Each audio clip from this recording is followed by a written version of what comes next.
Hello' everyone, আপোনালোকৰ ভালনে? পুনৰ নতুন ভিডিঅ' এটা লৈ আহিলোঁ। আজি এগ কাৰী বনাবলৈ লৈছোঁ। এগ কাৰীত কি দিছোঁ চাওক।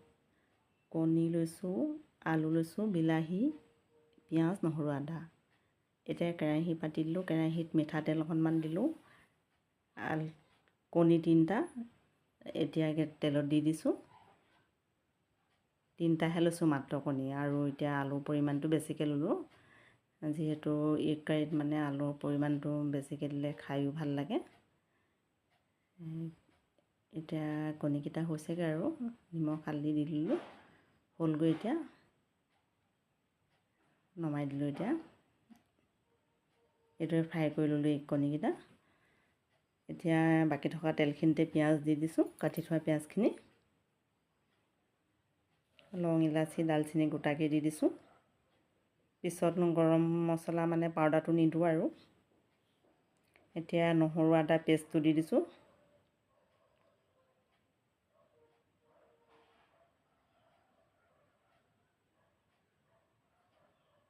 হালধি দি দিছোঁ।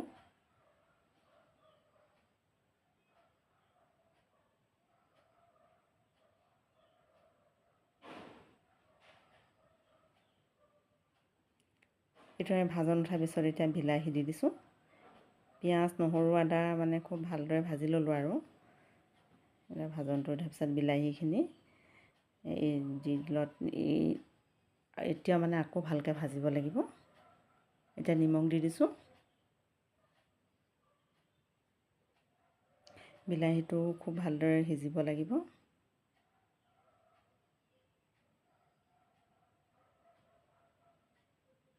সিজিছেগৈ আৰু এতিয়া কাটি থোৱা আলুকেইডোখৰ দি দিছোঁ।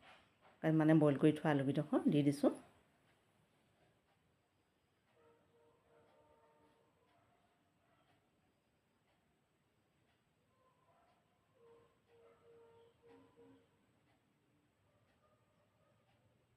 এইটো এতিয়া আলুকেইডোখৰ ভাজনটো উঠিব লাগিব। অলপ দেৰি এনেকৈ ভাজি ল'ব লাগিব। এতিয়া ঢাকি দিছোঁ।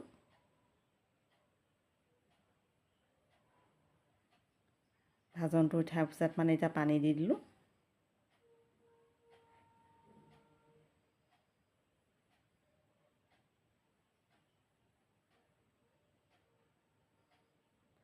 এতিয়া কণীকেইটা দি দিছোঁ।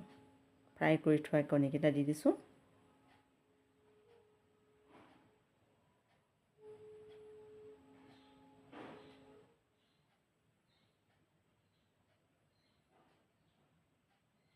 হৈছেগৈ আৰু এতিয়া মিট মছলা অকণমান দি দিছোঁ।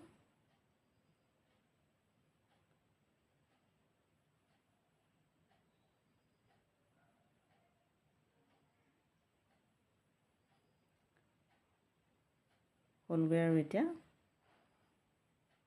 এইদৰে আজি এগ কাৰী কণী দম বনাই দেখালোঁ।